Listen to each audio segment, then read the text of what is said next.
Hi, I'm Robin Tyler-Hickey. I'm the owner of Rebalance Pilates, and today we are going to continue from the video previous to this one in examining exercises that will help rebuild the core post a TRAM flap reconstruction.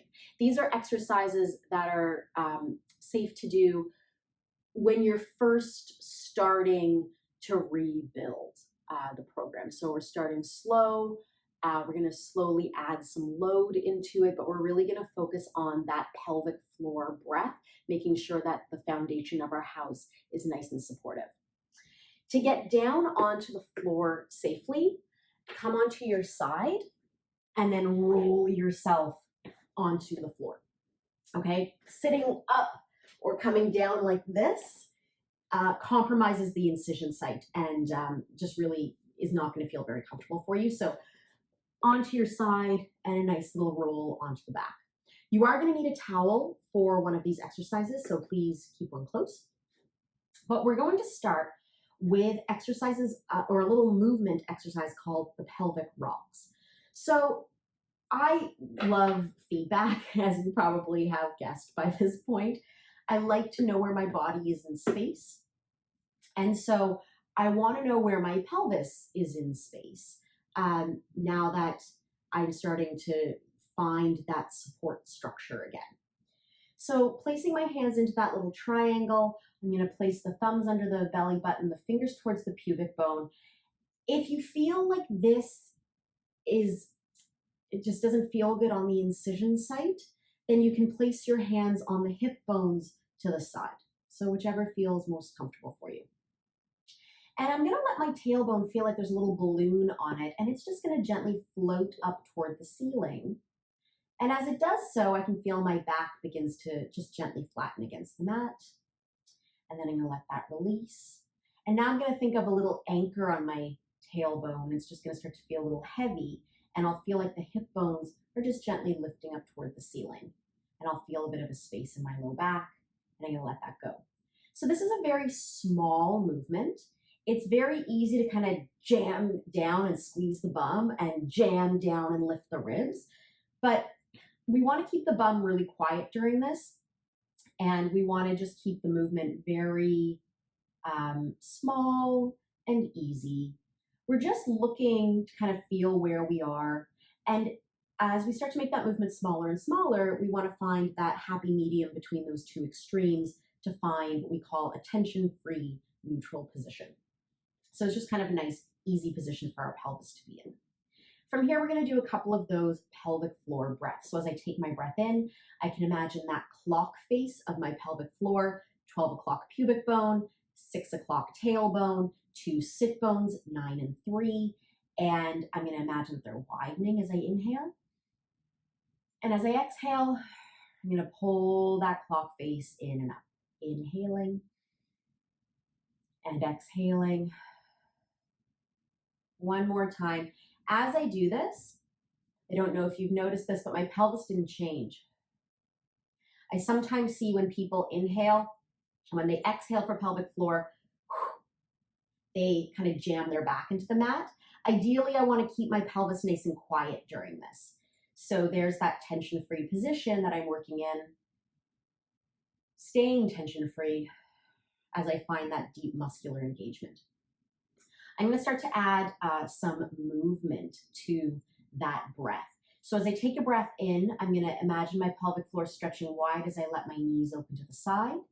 And as I exhale and pull that pelvic floor, pull that clock face together, I'm going to pull the knees back together as well. Inhaling and exhaling.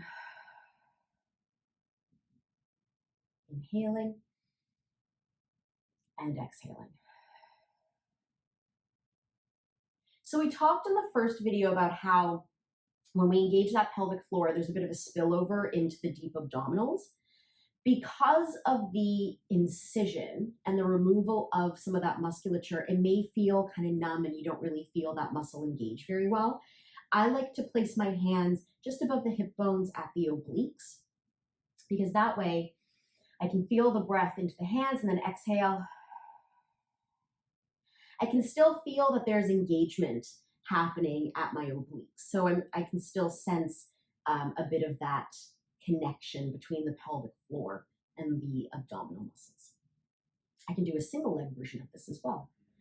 Inhaling the leg open, so only part of the pelvic floor is stretching. And exhale, still pulling that pelvic floor in. Inhaling and exhaling.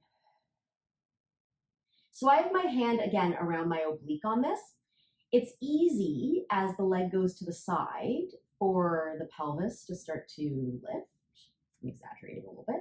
It's also easy for the back to start to rotate, or for the opposite leg to fall open to counterbalance. So know that the range on this side with one leg is going to be less than with both legs opening and closing, and that's okay. I want my hip to stay heavy. I want my oblique to engage. So I'm okay with making it a small range of movement, inhaling as I open and exhaling as I close, trying to keep my pelvis just nice and easy. So I'm doing about 10 of the doubles, 10 on the right, 10 on the left. For the next exercise, I need my towel. So I'm just gonna find that with my foot and placing my heel onto the towel. So now we're gonna start to add a bit more load to the abdominal and pelvic floor engagement. As I inhale, I'm gonna slide my leg along the mat. And as I exhale, drawing the pelvic floor in and up, the knee up to the ceiling, I'm gonna pull that leg back in. And I have the feedback from the floor, which is always nice. And I can feel all of this kind of beginning to wake up a little bit. I wanna make sure my ribs are nice and heavy so they're not getting overly involved. Inhaling, exhaling. It's helpful on these exercises to start the breath, the exhale, before I start the movement.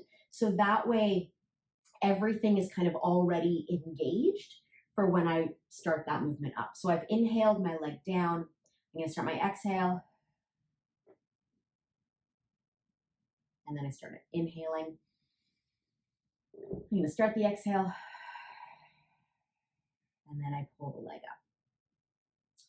From here, we're going to add sort of the most amount of load, and I don't have as much feedback because my leg is going to be up while I do this work. So again, it's just finding different ways to challenge the body to support against load so that we can start to rebuild those deep abs. So I'm taking my breath in, and on my exhale, I'm gonna imagine that I have a little puppet string on my knee. I'm gonna pull that pelvic floor in, and I'm bringing my leg up. The femur bone's falling into the hip joint, and I'm in what we call tabletop. Taking a breath in here. And on the exhale, lower the leg back down. So this is that lowering is a lot of load.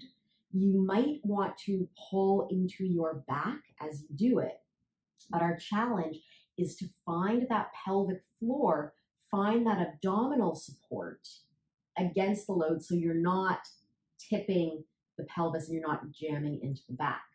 This is why this is one of the last exercises that you would do, because it is the most challenging load-wise for the body.